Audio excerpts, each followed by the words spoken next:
अहिले विवाह मण्डपमा आसनमा ल्याएर विराजमान गर्न भनेर ल्याइए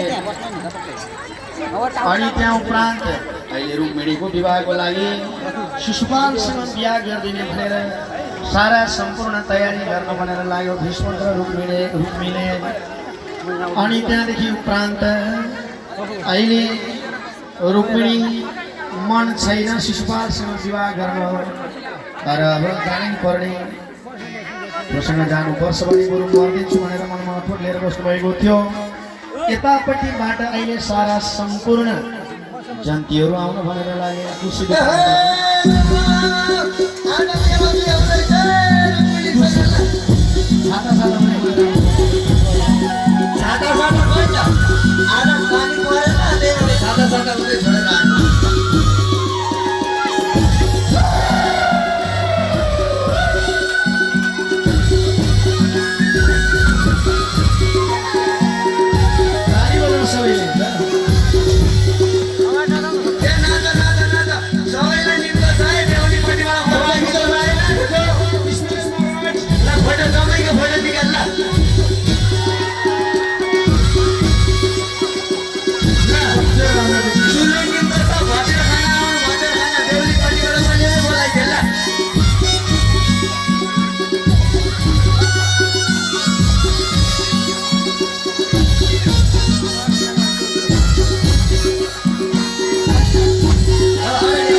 रुक्मिणी महाराज पादा बजाउने चाहिँ साह्रै राम्रो रहेछ नि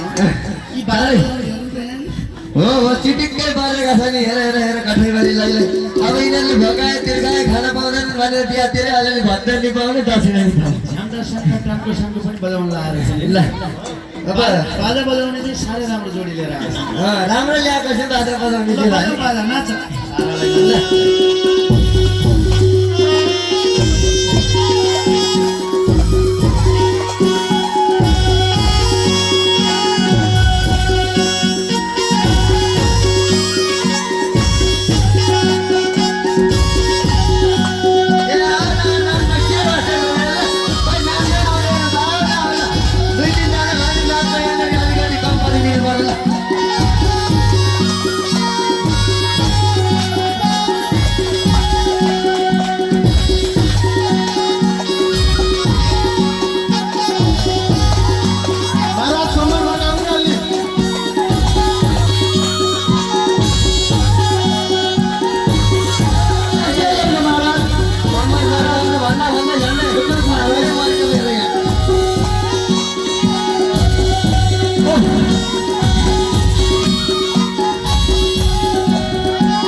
रुक्मिणीको दाजु अहिले रुक्मिणीमा रानीको अहिले राजकुमारीको दाजु रुक्मिणीले आएर जन्ती पर्सिन भनेर लागेछ। खै अचेता सचेता खै त रुक्मिणी महाराज यसो अलिअलि अचेता ल्याउँ न जन्ती आइसके दाजु चाहिँ पनि खै के गरेर खै के हो क्या हो खै पण्डित सण्डित छैन नेतामा थाली कहाँ गयो? गणेश कहाँ गए गुरु खै? अब सारा गणेश गुरुले गएर स्वस्ति वाचन गर्न लागे जन्ती पर्सिनको लागि लौ त जन्तीहरूलाई टिकाटालो गरिदिनु पर्यो भनेर थाली इत्यादि सारा सम्पूर्ण भेटीघाटी र दक्षिणा समेत लिएर गए। अब यस्तै प्रकारबाट आएका जन्तीहरू सारालाई टिकाटालो गरेर पर्सिन भनेर लागे अलिकति मलाई अनि परिचय गर्न भनेर लागे। होइन हुनेवाला ज्वाइँ साहब यो अलि हेर्दाखेरि उटपटाङ जस्तो छ। यो क्यामेरा स्यामरा नि बोकेको छ को रहेछ यो भनेको त मेरो स्पेसल दाहिने हात हो। यो हात यहाँ भए पनि मेरो सम्पूर्ण काम सम्हाल्ने चाहिँ यही हो। आज क्यामेरा भिराइदिएको क्यामेरा किन्न पनि पैसा धेरै चाहियो भन्दै थियो। कति लाख हालिस अरे यसलाई 22 लाख भन्थ्यो महाराज। 22 लाखको अहिले के डिएसएलआर के भन्दो रहेछ त्यही जस्तो लाग्यो मलाई चाहिँ होला। अब यस्तै प्रकारबाट अब सारासँग परिचय भयो। खै त पञ्चकन्या चाहिँ कहाँ गयो? पञ्चकन्या यहाँ एउटा कन्यालाई नै कन्या बनाएर ल्याएको छ। अब यिनै पञ्चकन्या हुन्। पञ्चकन्या जति चाहिँ एउटा दुईटा तिनटा चारवटा पाँचवटा पञ्चकन्या यिनै भइहाल्यो ल। बाजा बजाउने निर्णय हुन् स्पेसल यता बाजा बजाउने। ल हेर्नुहोस् त उहाँ चाहिँ धेरै ट्रेनिङ लिएर आउनु भएको छ। उहाँले चाहिँ राष्ट्रिय स्तर तरिकाबाट देख्नुभयो नि ठ्याक्कै कुर्सी ठटाए जस्तो बजाउँदै हुनुहुन्छ। कति राम्रो बजाउनु। ल उहाँ चाहिँ हाम्रो मादल बजाउने आउनुहुन्छ। क्यामेराम्यान झ्याम्टा बजाउने सनै बजाउने सबै छ। परिचय हुन लाग्यो। खै बेहुलाको भाउ कता गयो? खै भाउ चाहिँ खै त पिताजी कता गयो? पिता खै भाउै नलिकन आयो कि अब शिशुपाल हो। एकछिन भए पनि कसलाई तानु भइरहेछ। ए ल यिनै भएछन्। ल अहिलेलाई चाहिँ मेरो बाउ यिनै भयो। शिशुपालको बा चाहिँ मादल बजाउन पनि ल्याएको। कस्तो पैसा पनि जोगिने आफ्नै मान्छे भएर त्यो सजिलो हुन्छ नि त। अब लौ त अब पहिला सुरु सन्धिको ढोकभेट ठुकाउनु पर्छ अनि बिहाको कार्यक्रमलाई अगाडि बढाउनु। ल सन्धिको ढोका भेट अरे खै सन्धि कहाँ गयो? भीष्मक राजा खै पर्दा लगाउनु। अब यस्तै प्रकारबाट सारा सम्पूर्ण त्यहाँ अब लौ त पहिला सुरु बेहुला बेहुलीहरूको सम्बन्ध कन्यादानको कार्यक्रमभन्दा अगाडि पिताहरू चाहिँ गएर बिचमा गएर टिका टालो आदि इत्यादि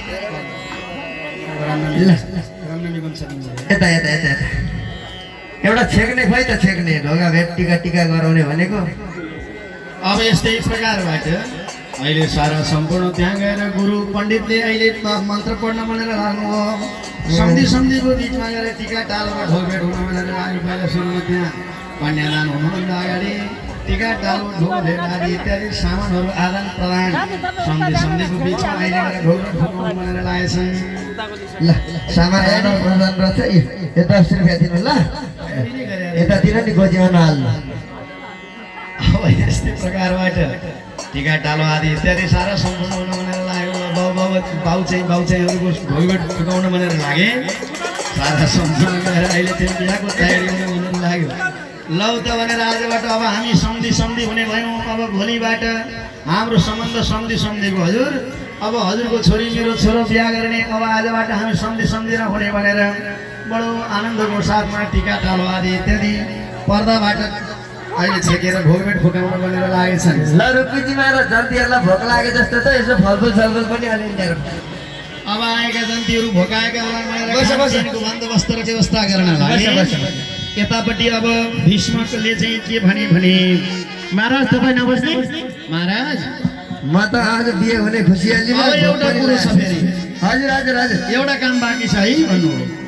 के काम भन्दा हाम्रो गोत्र कुलबाट आज छोरी कन्यादान गर्ने बेलामा आफ्नो कुलबाट अर्कोको कुलमा छोरी कन्यादान गर्नुपर्ने भएको हुनाले कुलदेवीको पूजा गर्न आज यिनै हेरी बहिनी मनी छोरी रुक्मिणीलाई कुलदेवीको प्रार्थना गर्न पठाउनु छ। रुक्मिणीले कुलदेवीको पूजा गरेर आएपछि कन्यादान सुरु हुन्छ। ए हुन्छ एकदमै राम्रो कुरा हो। ल जाऊ त रुक्मिणी तिमी जाऊ सखीहरूले लगेर यसो त्यहाँ कुलदेवीको पूजा गराउनु है त। कुलदेवीको पूजा गरेर आऊ है त प्यारी। बजाऊ म चाहिँ नाचिदिन्छु ल। रुक्मिणीलाई कुलदेवीको पूजा गर्न भनेर पठाएका थिए। कुलदेवीको पूजा गर्न भनेर रुक्मिणी जानुभयो। रुक्मिणी कुलदेवीको पूजा गर्दै रुक्मिणीले एउटा प्रेम पत्र लेखेर एकजना पण्डितलाई दक्षिणा दिएर रुक्मिणीले त्यो प्रेम पत्र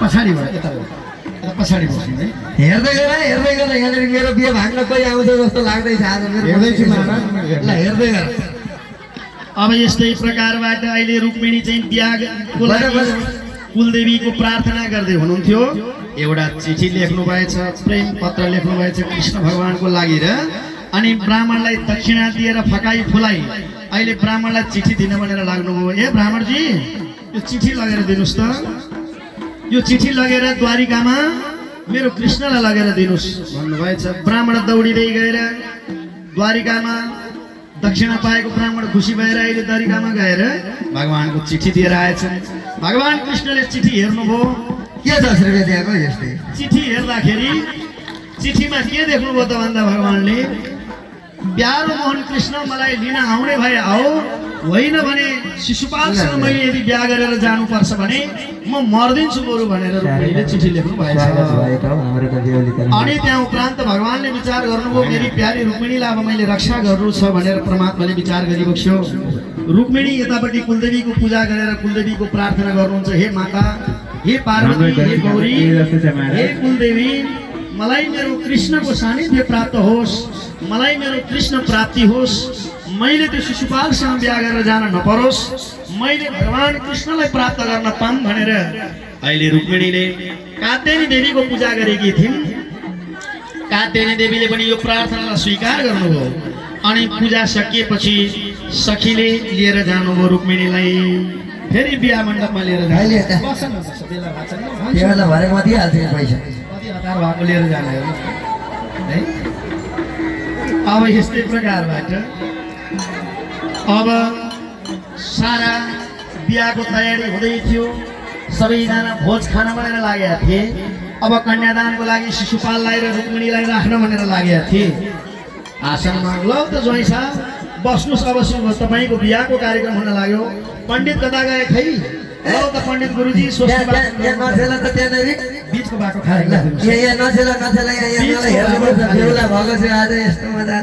बीचको बाटो खाली गरिदिनु बीचको बाटो खाली गरिदिनु बीचमा कोही नउभिदिनु बीचको हिँड्ने बाटो खाली गरिदिनु अनि सबै जन्तीहरू आनन्द र मोजमा मस्ती गरेर बसिराखेका थिए अब टिका टालो र बिहाको कार्यक्रम सारा हुँदै थियो कन्यादान हुन लागेको थियो गुरुले अब कन्यादानको लागि ल तयारी हुनु सङ्कल्प गर्नलाई भनेर गुरुले आज्ञा गर्दै थिए पण्डित गुरुले अनि त्यही बेलामा अब रुक्मिणीको कन्यादान हुन लागेको बेला भगवान कृष्णचन्द्र परमात्मा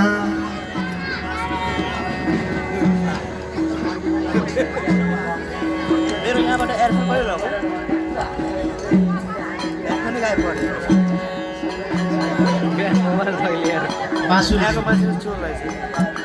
अब भगवानले के विचार गरिबक्छु भने म रुक्मिणीले मात्रै देख्ने गरी जान्छु कसैले नदेख्ने गरी जान्छु भन्ने विचारमा भगवान अदृश्य बनेर जानु हो के भनेर तपाईँहरू भिड नगरिदिनुहोस् न त्यहाँ ल बसौँ अहिले शिशुपालले गोलेपछि थाहा पाउनुहुन्छ एकछिनपछि अहिले बसौँ एकछिन अहिले यस्तै प्रकारबाट रुक्मिणीको बिहा हुन लागेको थियो शिशुपालसँग कन्यादान हुन लागेको बेलामा पण्डित गुरुजनहरू त्यहाँ सङ्कल्प गराउन भनेर लागेका थिए खै पण्डित गुरु लौ त्यहाँ सङ्कल्प गराउनु पर्यो खै पण्डितजी कता गयो देउली पार्टीले दक्षिणा दिएन नि क्या पण्डितलाई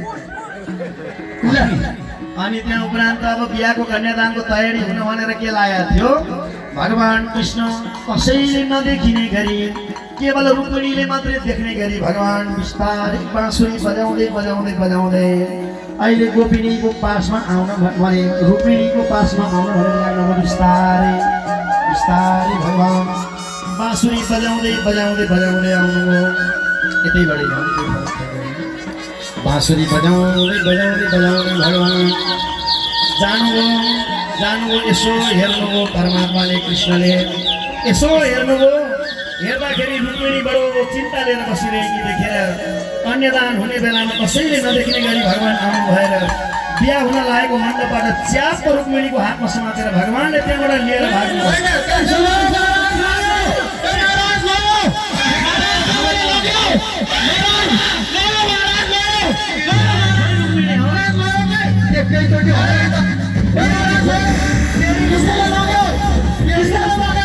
मेरी रुक्मिणी आई थी एकैचोटि कहाँ गरी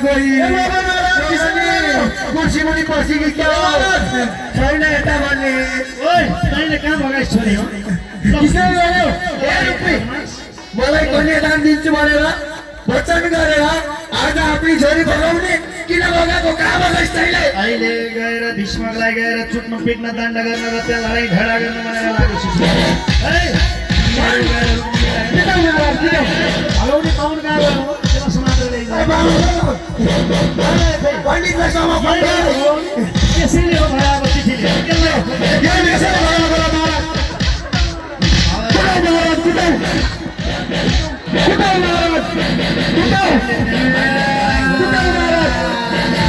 हुन लाग्यो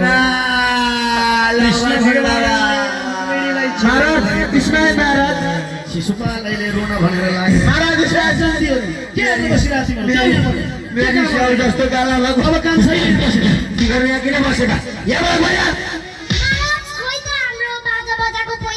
ए बाजा बाजाको पैसा मेरै बाजा बाजाको देख्दैनौ कोही एउटा बाजाले यिनीहरूलाई पैसा मादल बजाउने नक्कली बाउ बनाएर ल्याएको यसलाई पनि सोध्छ अहिले शिशुपालले त्यहाँ गएर सारा यत्रो तयारी गरेर त्यो गोठालोले मेरो रुक्मिणीलाई चोरेर लग्यो खबरदार कृष्णकाले गोठालो त्यसले मेरो गएर रुक्मिणीलाई चोरेर लगेको छ त्यसलाई बाँकी छोड्दिन खबरदार ए तैँले छोरी जाने रुक्मिणी लगो बाबा महाराज किन लगेको तपाईँ तै होइन छोरी लगाउने भनेर अहिले शिशुपाल उठेर फेरि भीष्मक राजालाई रुने कहिले गएर मोर्चा पर्ने रुक्मिणीलाई भगाएर मिटिङ गरेर हाल्दै दो किन भगायो भन अहिले शिशुपाल रुक्मिणीको वियोगमा घोप्टो परेर लाग्यो हरे कृष्णजीले रुक्मिणीलाई लगे चोरे कृष्णजीले रुक्मिणीलाई लगे चोरेर शिशुपाल रुन थाल्यो घोप्टो परेर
फाउन्डेसन बलेर आएको थिएँ रुक्मिणीले पत्याउली कि बलेर आज त्यो कालेमा के देखि म गोरेमा देखिन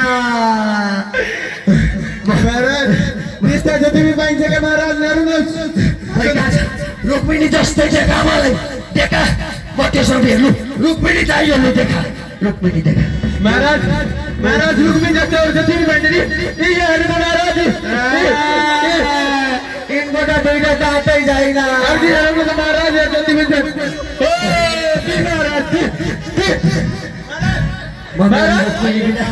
भाष्न सक्दिनँ यत्रो सिङ्गार गरेर आएको यो कोटी काकाको झुल्लु लगाइदिएको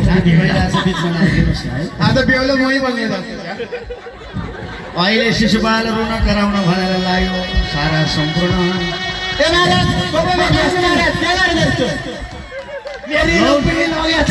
अहिले शिशुपाल बौला जस्तो भयो रुन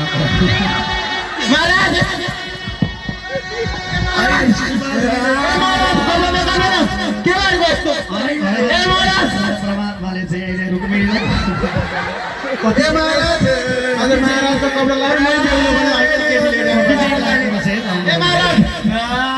ए महाराज के गर्छौ महाराज मैले सिंगार पेटम सबै फाल्दिएँ अरे भगवान कति चाहिँ सिउरेर छ संस्कृति यो माइला काकाको मागेर लाएको थिएँ ए महाराज कतै नकानु न आज देवलो मैं बनाले राख्छ ल अर्की बुढी हेरेर ले जानु पर्ला छ आज देवलो मैं बनाएको थिएँ एउटी माया मैले लिएर थिएँ महाराज जित्दै जान्छ मेरी रुक्मिणी बिना म कसै बाँच्नु म झुक्केर बस्छु के गर्न ल्याएको महाराज ए महाराज म मर्छु अहिले सबैले ए सम्झ महाराज नबोल्नु यसरी खुट्टा भए जुत्ता कति कति त्यस्ता रानी कति पाइन्छ चल मन परेको जुत्तामा जुत्ता छ नत्र खाली खुट्टै ठिक छ क्या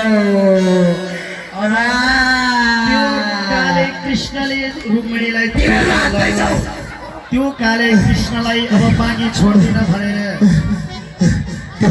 त्यो कृष्णले मेरो रुक्मिणी लाने त्यसलाई बाँकी छोड्दिन ओ महाराज आज हामी गएर युद्ध गर्नुपर्छ सेना चल्नु जाऊ महाराज सेना तयार गर हुन्छ महाराज म सेना तयार गर्छु सेना तयार गर त्यो कृष्णलाई मार्नुपर्छ आज म सेना तयार गरेर आउँछु महाराज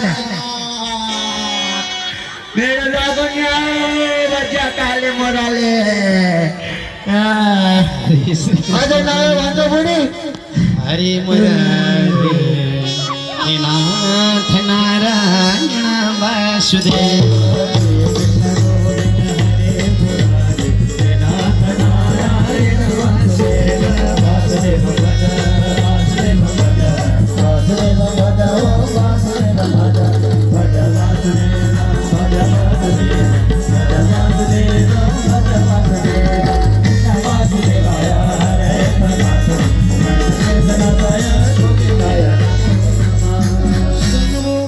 परीक्षित अब भगवान कृष्णले त्यो शिशुपालसँग विवाह हुन लागे कि रुक्मिणीलाई भगवानले त्यहाँबाट अदृश्य रूप लिएर आएर हरण गरेर लिएर जानुभयो लगेर आफ्नो वसुदेव र आमा देवकीको पासमा बाबा आमाको पासमा लगेर बुझाउनु भगवानले अनि भगवानको अहिले त्यहाँ मण्डपमा विवाह हुन लाग्यो घरमा बाबा आमाले छोरो कृष्णको विवाह गरिदिनु भयो अनि रुक्मिणीलाई भगवानले अहिले रानीको रूपमा लिएर प्रभु आफ्नो दरबारमा विराजमान हुनुभयो द्वापर युगमा भगवान अनि पछि भगवान विष्णु